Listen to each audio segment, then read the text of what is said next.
आऊंगी आपके पास। अशोक यादव जी का भी रुख कर लेते हैं। अशोक यादव जी हमारे साथ मौजूद। अशोक यादव जी, क्या हो रहा है उत्तर प्रदेश में? मतलब आप माल्यार्पण करना चाहते हैं लेकिन बैरिकेड्स वहां पर लगे हुए हैं ऑलरेडी, जाने की परमिशन नहीं है, तो ऐसी जल्दबाजी, ऐसी जबरदस्ती क्या है? विपनेश जी, आज विजयदशमी है और बुराई पर अच्छाई की विजय का प्रतीक आज का दिन है। इसके लिए हार्दिक शुभकामना आप सभी को जी। देखिए, ये बुराई उस समय भी परास्त हुई और ये बुराई आज भी है और वो बुराई आज भी परास्त होगी।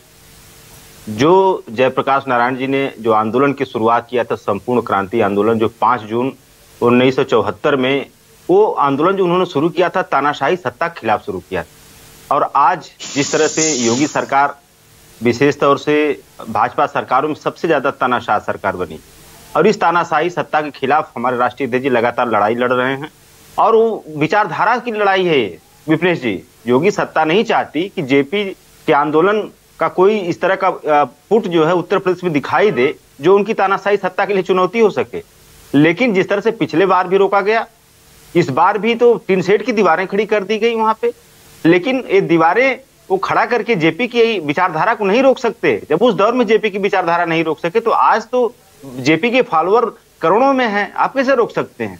ये सरकार को जाना होगा। और संपूर्ण क्रांति पार्ट 2 तो यही तो बात है, यही होड़ तो है कि जयप्रकाश नारायण की विचारधारा से देश का एक बड़ा वर्ग जुड़ा हुआ है और उसी वर्ग को, उसी तबके को भुनाने के लिए आप इस्तेमाल करना चाहते हैं चुनाव में। इसीलिए क्या ये होड़ मची हुई है कि वहां पर बैरिकेड्स होने के बावजूद भी, वो खंडर हो चुकी है, मनाही है, उसके बावजूद भी जबरदस्ती अखिलेश यादव वह जाना चाहते हैं, माल्यार्पण करना चाहते हैं? दूसरा, आप सिद्धांतों की बात की, चलिए मान लेते हैं कि बीजेपी विचारों के खिलाफ है, सिद्धांतों के खिलाफ है, लेकिन अगर जयप्रकाश नारायण के सिद्धांतों की हम बात करें तो वो परिवारवाद के बहुत ज्यादा खिलाफ थे, आपको ये बात पता होगी। तो समाजवादी पार्टी कौन से सिद्धांत पर चल रही है, कौन सी विचारधारा को जेपी की फॉलो कर रही है?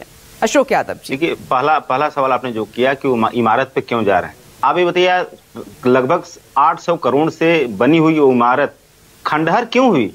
ये सवाल अपने आप में है। ये हमारे आपके टैक्स के पैसे से बनी हुई इमारत है, वो भाजपा के मुख्यालय के पैसे से नहीं बनी है। और उस इमारत को योगी सरकार ने खंडहर में जानबूझ के तब्दील किया है ताकि जेपी की विचारधारा को भी खंडहर बनाया जा सके, उस जेपी की विचारधारा को भी नेस्तनाबूद किया जा सके, इसलिए उस इमारत को जानबूझ के खराब किया गया है।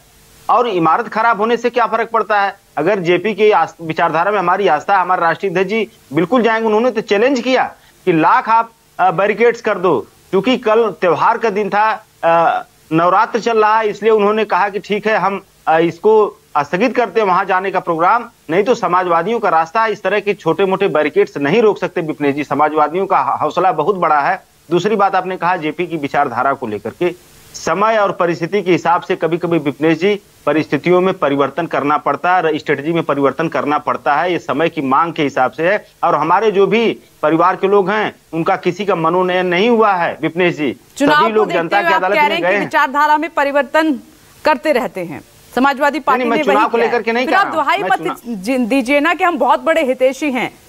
मैं चुनाव को लेकर के नहीं कह रहा हूं, मैं कह रहा हूं कि राजनीतिक परिस्थिति को देखते हुए कभी कभी आदमी को उसके हिसाब से परिवर्तन करना पड़ता है। लेकिन जो जेपी की मूल विचारधारा, मूल भावना है, उस मूल भावना को समाजवादी पार्टी का गठन ही उसी मूल भावना को लेकर के हुआ है और उस मूल भावना को हम आत्मसात किए हुए हैं। आज जिस प्रकार से जेपी जी ने आंदोलन जो चलाया था, उस आंदोलन को हमारे राष्ट्रीय अध्यक्ष जी चला रहे हैं। वो आंदोलन जिस तरह से तानाशाही सत्ता के खिलाफ था 74 में, उसी तरह से आज का आंदोलन योगी सरकार के खिलाफ है। आप ये बताइए, तानाशाही सत्ता किसको कहते हैं? जो संविधान को नहीं मानती है। आज योगी सत्ता संविधान को नहीं मान रही है। आज योगी सत्ता पिछड़े दलितों, आदिवासियों, अल्पसंख्यकों के आरक्षण को लूट रही है। आप ये बताइए, जो इनकी मानसिकता है, मैं बहुत कम शब्दों में आपको बता दूं, ये लोग संविधान को नहीं, इनके डीएनए में मनुस्मृति है। और वो मनुस्मृति जो हजारों साल पहले, सैकड़ों साल पहले भी दलितों को बराबरी का अधिकार देने से रोकती थी, वही मनुस्मृति विचारधारा दलितों के गले में हाड़ी और पीछे जो जेपी के आंदोलन को देखते हुए अगर आप ये बात करते हैं, इमरजेंसी लगाई गई थी, उसके बाद भी आप कांग्रेस के साथ खड़े हैं, आज भी आप कांग्रेस के साथ थे। जेपी आंदोलन का क्या हुआ और जयप्रकाश नारायण के साथ क्या हुआ, वो सब आप हकीकत जानते हैं। तो सिद्धांतों की और विचारों की बात यहाँ पर मत कीजिए, क्योंकि कोई भी पार्टी इस पर हमेशा खड़ी नहीं रहती है। चुनाव को देखते हुए अपनी स्ट्रेटेजी, अपनी विचारधारा, सोच और साथी भी बदलते रहते हैं। आऊंगी